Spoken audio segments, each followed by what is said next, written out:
హబీబుల్లా రోడ్లో వాళ్ళ ఇంటి ఎదురుగుండానే ఉండేవాళ్ళం మేము. ఆ స్టైలే వేరు. ఊటీలో హోటల్స్కి ఈయన వెళ్తున్నాడంటే హోటల్లో ఉన్న వాళ్ళని ఖాళీ చేయించి నీకు ఇచ్చేవారట. అంత ఇష్టం. మేనేజ్మెంటే కాదండి, అక్కడ ఉన్న సిబ్బందికి కూడా. చాలా గొప్ప వ్యక్తి అండి ఆయన. ఆయన తీసిన సినిమాలు కూడా నిముత్యం. నేనంటే చాలా ఇష్టం ఆయనకి. నువ్వు ఎప్పటికైనా ప్రెసిడెంట్ అవుతావు శివాజీ అని చెప్పిన మొట్టమొదటి వ్యక్తి ఆయనే నాకు, దైవ సన్నిధానంలో. అంత గొప్ప వ్యక్తి.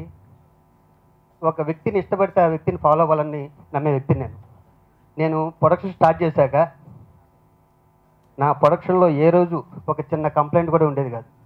పేమెంట్ విషయంలో కానీ, ఫుడ్ విషయంలో కానీ నాకు ఆదర్శప్రాయుడు ఆయన పివి రాజేంద్ర ప్రసాద్ గారు. ఆ విషయం ఆయన ఒకసారి జగద్బాబు చెప్తే ఆయన బర్త్డే పిలిచిన ముగ్గురు వ్యక్తుల్లో నేను ఒక వ్యక్తిని. ఒక 8 years బ్యాక్ ఆయన లేకపోవడం ఉన్నది దురదృష్టకరం. కానీ నాలాంటి భక్తులు, నాలాంటి శిష్యులు ఆయన మాత్రం ఎప్పుడు ఫాలో అవుతూనే ఉంటారు. మంచి సార్, థ్యాంక్ యూ సార్, ఈ అవకాశం కల్పించింది. Thank you. మా సంస్థ నిజానికి ఆరోగ్య సేవల కోసం ఏర్పడింది. కానీ ప్రొఫెషనల్ స్కిల్స్ని యువతరంలో పెంపొందించడానికి కానీ ప్రస్తుతం కృషి చేస్తున్నాం. ఆ శ్రేణిలో మేము ఒక 15 గ్రంథాలు ప్రచురించాం. అంతేకాకుండా సాటి జర్నలిస్టులు ప్రచురించే గ్రంథాలను కూడా ఆవిష్కరణ చేసే ఏర్పాట్లు మేము చేస్తున్నాం. ఆ శ్రేణిలోనే భగీరథ గారి గ్రంథాన్ని కూడా ఇవాళ మేము ఇక్కడ ఆవిష్కరణ ఏర్పాటు చేశాము. రాజేంద్ర ప్రసాద్ గారు అని స్ఫురించడం లేదు మనకు. దసరా బుల్లోడు అనగానే నాగేశ్వరరావు గారు గుర్తొస్తున్నారు. కానీ ఈ దసరా బుల్లోడు పుస్తకం చదివితే ఆ దసరా బుల్లోడు ఎవరంటే, ఒకనాడు ఒక 80 సంవత్సరాల క్రితం, కాదు 50 సంవత్సరాల క్రితం ఒక సినీ నటుడు కావాలనే కాంక్షతో మద్రాసు వెళ్ళి వేషాల కోసం ప్రయత్నించి వేషాలు దొరక్క నిర్మాత అయిపోయి ఆ తర్వాత దర్శకుడై అభిరుచి కల చూడచక్కని చిత్రాలు తీసిన దర్శకుడై ఆపాల గోపాలాన్ని అలరించే సంగీతాన్ని అందించిన చిత్రాల దర్శకుడై మనందరికీ గౌరవనీయమైన స్థానంలో ఉన్న వీరమాచినేని బాబు రాజేంద్ర ప్రసాద్, ఆయన జీవిత కథ దసరా బుల్లోడు. నమామి భగవత్పాదం శంకరం లోకశంకరం. ఈరోజు ఇక్కడికి రావడం నాకు చాలా ఆనందంగా ఉంది. ఎందువల్లంటే మొదట నేను చెప్పవలసింది, నేను దసరా బుల్లోడు గురించి రాలేదు, అది నా సబ్జెక్ట్ కాదు. ఎందుకంటే ఒక జగద్గురు శంకరాచార్య పీఠానికి అధిపతిగా ఉండి దైవ సన్నిధానానికి పీఠాధిపతిని కాబట్టి ఇక్కడికి వచ్చాను. మరి ఎవరి కోసం వచ్చారు ఇక్కడికి అంటే, నిక్కచ్చిగా దసరా బుల్లోడు గురించి రాలేదు, కానీ విబి రాజేంద్ర ప్రసాద్ గురించి వచ్చాను. విబి రాజేంద్ర ప్రసాద్ అంటే నాకు అత్యంత ప్రాణం. ఎన్నో సంఘటనలు, ఈ దైవ సన్నిధానం విశాఖ శ్రీ శారదాపీఠానికి హ్యాండ్ ఓవర్ చేసిన తర్వాత ఆయనకి నాకు ఎన్నో రకాల అనుభూతులు, ఎన్నో విషయాలు పంచుకోవడం జరిగింది. నిజంగా విబి రాజేంద్ర ప్రసాద్ దగ్గర ఇప్పుడు నవీన యువతరం నేర్చుకోవాల్సింది చాలా ఉంది. మా భగీరథ విబి రాజేంద్ర ప్రసాద్ గురించి చాలా చెబుతూ ఉండేవాడు. ఒక రఘుపతి వెంకయ్య అవార్డు అనుకుంటా, అది రావాలి అంటే ఆ రోజుల్లో భగీరథ గారు లేక కాజా సూర్యనారాయణ, ఈ అవార్డు గురించి నాకు కావాలని కోరిక లేని వ్యక్తి ఎవరైనా ఉంటాడండి అందులో సినిమా వాళ్ళు. అవార్డులు అంటే ఏ రంగానికి అక్కర్లేదు, మా రంగానికి కావాలని కోరుకునే సినిమా వాళ్ళలో విబి రాజేంద్ర ప్రసాద్ అవార్డుల గురించి ఎప్పుడూ కోరుకోడు. ఆ రోజైతే ఇష్టపడలేదు. నేను అప్పుడున్నా. ఈ భగీరథ, కాజా సూర్యనారాయణ వీళ్ళు ఆయన బతిమాలి ఒప్పించి ఆ అవార్డు కోసం మొట్టమొదటి ఏ వ్యక్తికి చెప్పారు తెలుసా? మా రమణాచారికి. నేనైతే ఒక గర్వంగా చెబుతున్నా, ఎవరెవరి కార్యక్రమాలకైనా ఎవరైనా వస్తారు కానీ ఇలాంటి సినిమా వాడి యొక్క అతని గురించి రాసిన జీవిత చరిత్రకి ఒక సన్యాసి వస్తాడండి, ఒక పీఠాధిపతి వస్తాడా? రమణాచారి అంటే ఆయన మీద నాకున్న గురి మీకు అర్థమవుతుంది. ఆయన అంటే నాకు అంత ఇష్టం. రమణాచారి ఆ రోజుల్లో వైఎస్ రాజశేఖర్ రెడ్డి ముఖ్యమంత్రిగా 2 రాష్ట్రాలు కలిసినప్పుడు చాలా ఉధృతంగా బిజీగా ఉండేవారు. సమాచార శాఖ అనుకుంటాను అప్పట్లో అయింది. ఈయన వదిలిపెట్టేవాడు కాదు రాజశేఖర్ రెడ్డి ఆ రోజుల్లో. ఈయన అంటే చాలా గౌరవం. ఆ రోజుల్లో ఈయన ఏం చెబితే అదే జరిగేది. అప్పుడు ఈయన మీద ప్రేమ, ఈయన గురించి నాకు చాలా విషయాలు చెప్పేవారు రమణాచారి గారు. ఈబి రాజేంద్ర ప్రసాద్ అంటే అత్యంత ప్రేమ గౌరవం ఆయనకి ఇవ్వాలి అని ఆయన ఒప్పించి ఆ అవార్డు ఇప్పించారు. ఆ రోజుల్లో ఎందుకు ఇదంతా చెబుతున్నా అంటే అవార్డుల మీద ఇంట్రెస్ట్ ఉన్నవాడు కాదు ఆయన. కోరుకొని తిరిగి అవార్డు తెచ్చుకోలేదు. ఒక రమణాచారి, ఒక భగీరథ, ఒక కాజాసూరి ఇలా ప్రయత్నాల ద్వారా జరిగింది. ఇంకో గొప్పతనం ఏమిటి అంటే సినిమా వాళ్ళలో దాతృత్వం తక్కువగా ఉంటుంది, మాటలు ఎక్కువగా ఉంటాయి. కానీ మా విబి రాజేంద్ర ప్రసాద్ గొప్ప దాత. ఆయన ఏదో చెప్పారు, చేతికి ఎమ్ముకుండదని ఒక జర్నలిస్టు. ఇది అక్షర నేను చూసా. గొప్ప దాత. ఆ దాతృత్వం వర్ణనాతీతం. ఇంకా షర్వీష్ అంటారా? ఆ దైవ సన్నిధానంలో ఎవరైనా టీ తాగి కాఫీ తాగి గ్లాస్ కింద పెట్టేస్తే ఆయన హోదా ఏంటో కూడా చూడకుండా ఆయన టీ గ్లాస్ కాఫీ గ్లాస్ తీసి పక్కన పెట్టి దైవ సన్నిధానం అంతా నీట్గా ఉండాలని కోరుకునే వ్యక్తి విబి రాజేంద్ర ప్రసాద్. ఈరోజు దైవ సన్నిధానం ఇంత అత్యద్భుతంగా వెలుగొందుతుంది, విరాజిల్లుతుంది అంటే ఆ రోజుల్లో విబి రాజేంద్ర ప్రసాద్ చేసిన గొప్ప సర్వీస్. ఆ సినిమాలు, వాటి యొక్క షూటింగ్లు, ఆ ఈవెంట్లు ఎలా చేశాడో నాకైతే తెలియదు. కానీ ఒక దేవాలయాన్ని ఇంత అత్యద్భుతంగా జాతికి అంకితం చేయడానికి మొట్టమొదటి వ్యక్తిగా దైవ సన్నిధానానికి విబి రాజేంద్ర ప్రసాద్ ఉండి అధ్యక్షుడిగా జాతికి అంకితం చేశాడంటే అని ఎంత గొప్ప ప్లానరో అర్థమవుతుంది. ఆ అన్ని రకాల ఉద్దేశాలతో ఈరోజు భగీరథ్ అంటే నాకు చాలా గౌరవం, ప్రేమ. ఎందువల్లంటే ఈ దైవ సన్నిధానం ఆ రోజుల్లో నిలబడింది అంటే ఆయన ఒకడు, అదొక సమిధ.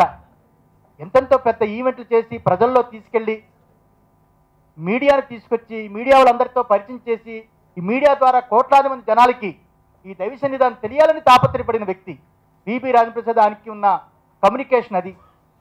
అందులో ఆయన పిలిచాడు, మీరు దీనికి రావాలి, తప్పకుండా రావాలంటే నేను ఆలోచించా, ఈ దసరా బుల్లోడు ఏంటి, పుస్తకం పేరేంటి, నేను రావడం ఏంటని. కానీ పేరు పుస్తకం పేరు అవ్వచ్చు, కానీ నాకు కావాల్సింది రాజేంద్ర ప్రసాద్.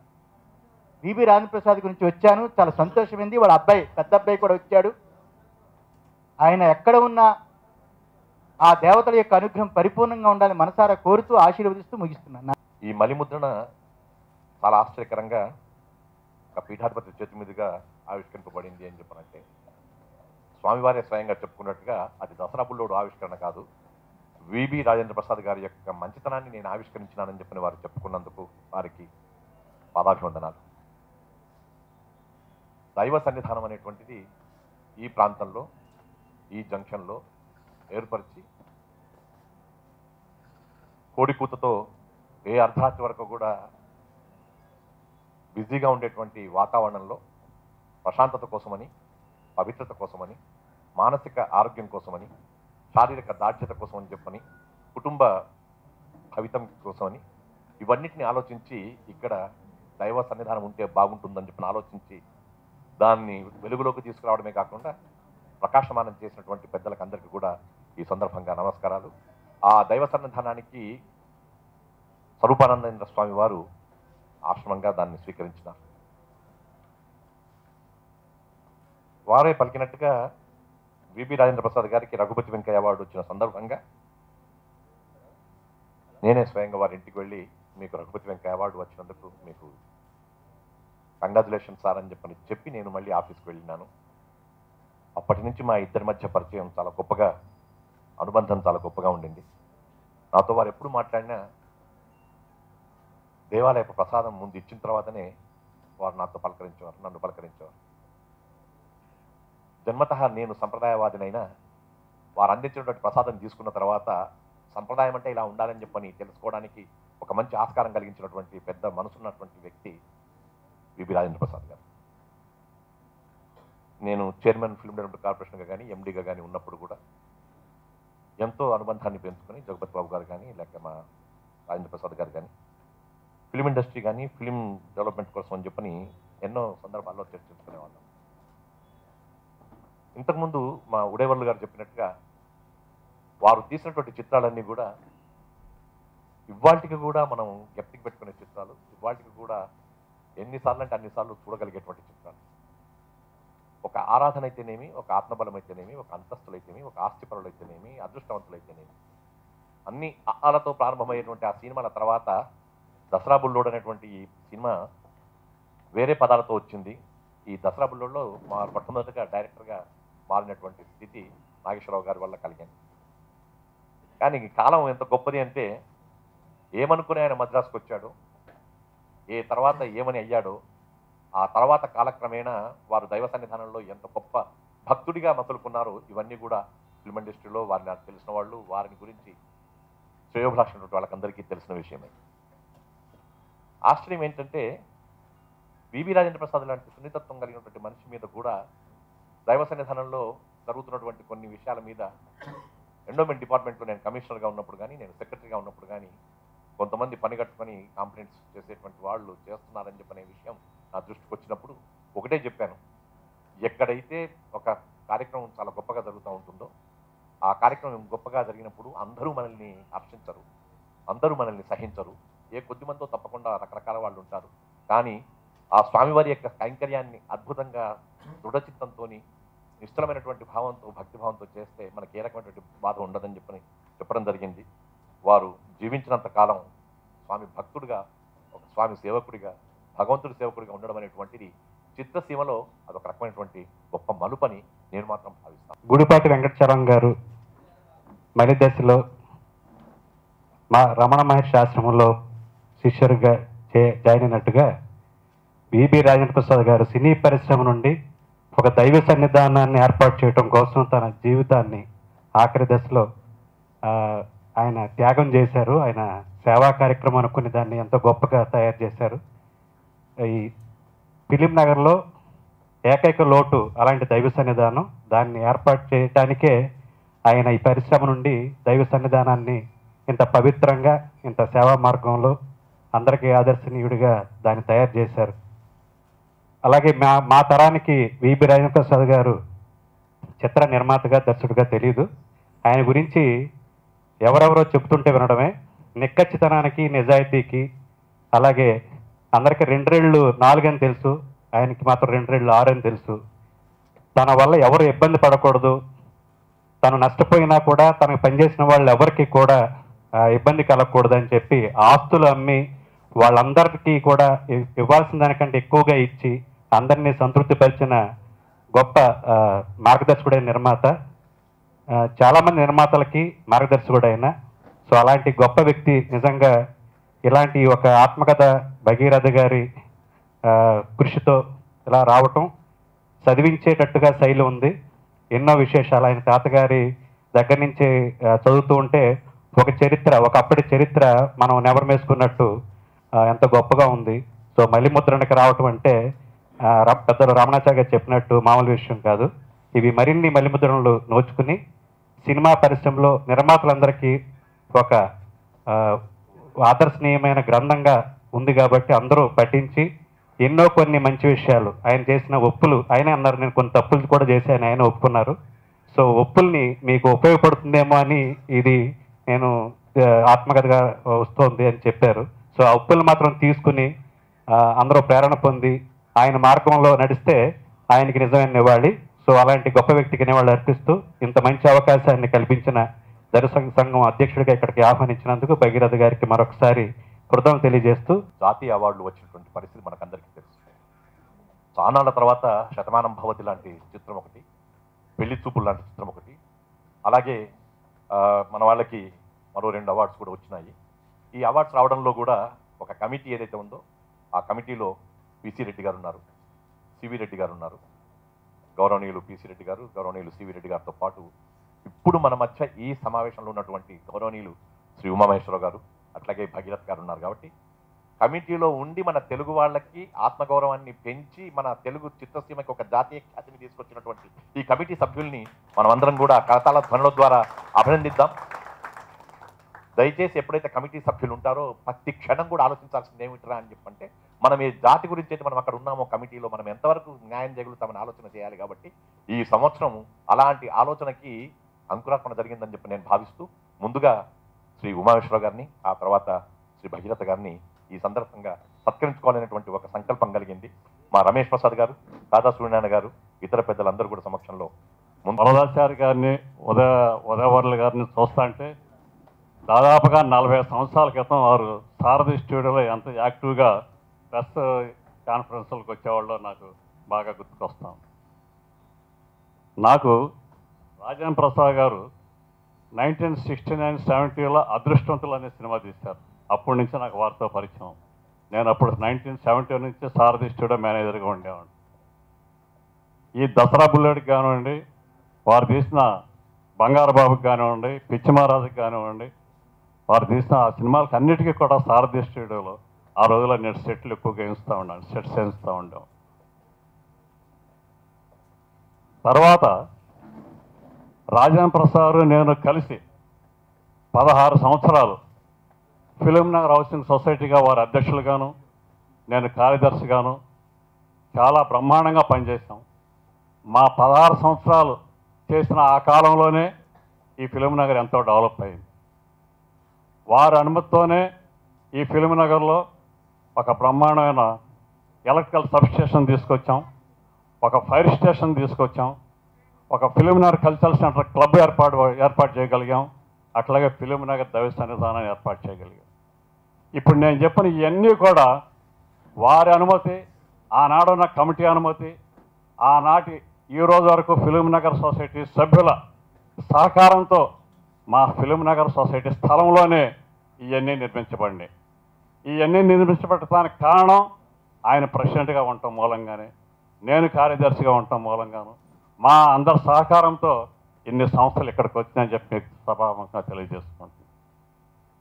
సో ఈ 16 సంవత్సరాల కాలంలోనే ఫిలిం నగర్లో దేవాలయం లేదు, ఎట్టి పరిస్థితుల్లో దేవాలయం కట్టాలి, మనం ఉండగానే మన కమిటీ ఉండగానే కట్టాలని చెప్పి ఆ రోజు మేము కమిటీలో కానీ ఆనాడు ఉన్న జనరల్ బాడీలో కానీ ఒక తీర్మానం చేసి ముందు వేరే ప్లేస్లో కడదాం అనుకుని తర్వాత అప్పుడు స్థపతి గారిని తీసుకొచ్చి ఈ ప్లేస్ చాలా బాగుంటుంది ఇక్కడ కట్టండి అంటే రాజేంద్ర ప్రసాద్ ఎక్కువగా ఇంట్రెస్ట్ తీసుకుని ఆ పని స్టార్ట్ చేశారు. వారికి సహకారంగా అప్పుడు ఆ ఫిలిం నగర్ దేవస్థానానికి కార్యదర్శిగా ఉన్న ఏ సూర్యనారాయణ గారు, అట్లాగే మా ట్రెజరర్ గంగాధరరావు గారు, నేను, ఇంకొక మా సభ్యుడు రాజారావు గారు, ఆయన కూడా ఇప్పుడు లేరు, గంగాధరరావు గారు కూడా ఇప్పుడు లేరు, మేమందరం కలిసి ఎంతో కృషి చేసి ఆ రోజుల్లో దానికి శంకుస్థాపన చేయగలిగాం.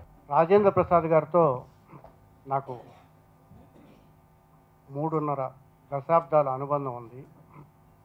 ఆయన గురించి ఆయన కుటుంబ సభ్యుల కంటే కూడా నాకు ఎక్కువ తెలుసు.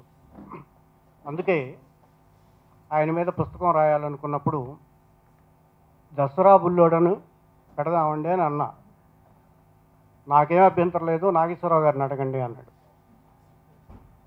నాగేశ్వరరావు గారి ఇంటికి వెళ్ళి ఇట్లా బుక్ రాస్తున్నామండి, ఇట్లా పెడదాం అనుకున్నామంటే దసరా బుల్లోడు నువ్వెట్లా పెడతావు, అది నా టైటిల్ కదా అన్నాడు. నిజమేనండి, తీసింది రాజేంద్ర ప్రసాద్ గారు కదా, మీరు తెర మీద దసరా బుల్లోడు అయితే తెర వెనక దసరా బుల్లోడు ఆయన, నాకంటే మీకు బాగా తెలుసు కాబట్టి అదే పుస్తకానికి నేను పేరు పెడుతున్నాను అని చెప్పి వచ్చేసా. ఆయన సమాధానం కోసం కూడా నేను ఎదురు చూడాలి. ఎందుకంటే అంటే ఆయన్ని చిన్నపుచ్చటం అని కాదు, ఆ పుస్తకానికి దసరా బుల్లోడు అనే పేరు యాప్ట్ కనుక. తర్వాత ఆ పుస్తకం 2004లో వచ్చిన తర్వాత ఆ పుస్తకం ఎంత బాగుందని అన్నారంటే ఇప్పుడు ఒక్క కాపీ కూడా అవైలబుల్గా లేదు. తర్వాత రాంప్రసాద్ గారితో మళ్ళీ వేద్దాం అనుకుంటున్నప్పుడు మిత్రుడు రవీంద్రనాథ్ గారు ముందుకొచ్చి ప్రిస్మ తరపున మేము పబ్లిష్ చేస్తామని ముందుకొచ్చారు.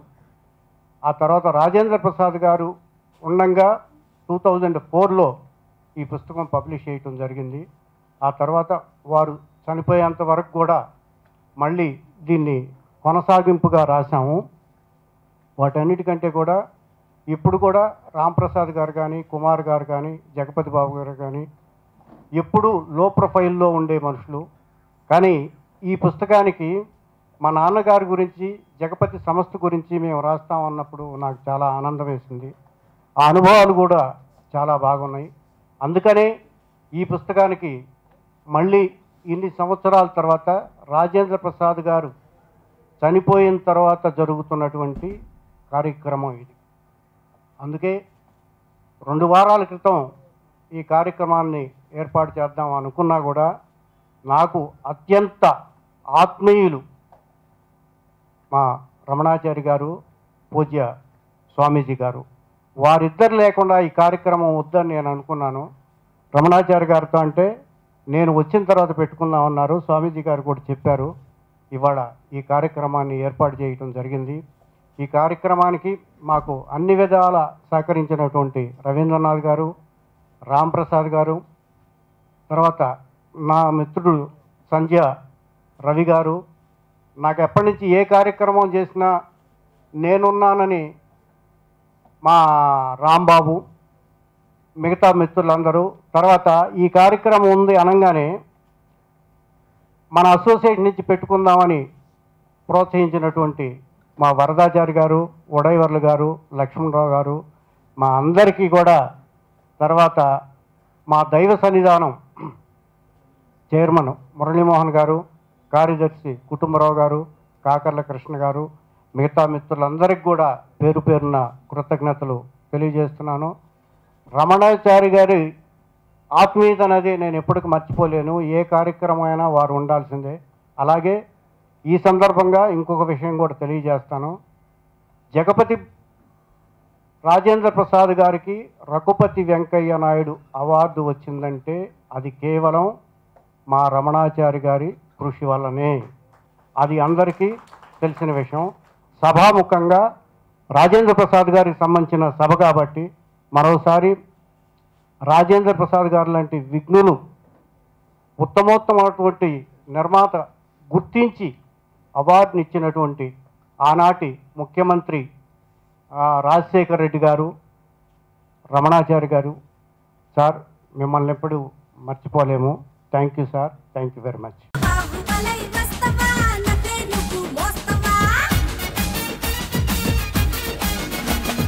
ఏంటి మళ్ళీ ఇలా ముసుగులో వచ్చావు? My life my style.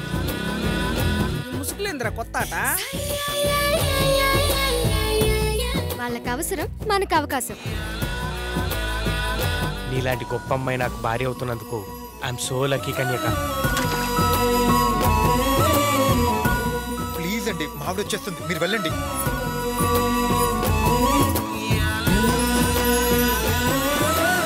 ఆ అమ్మాయిని కలిసి నా భార్యకి మోసం చేయలేండి రా.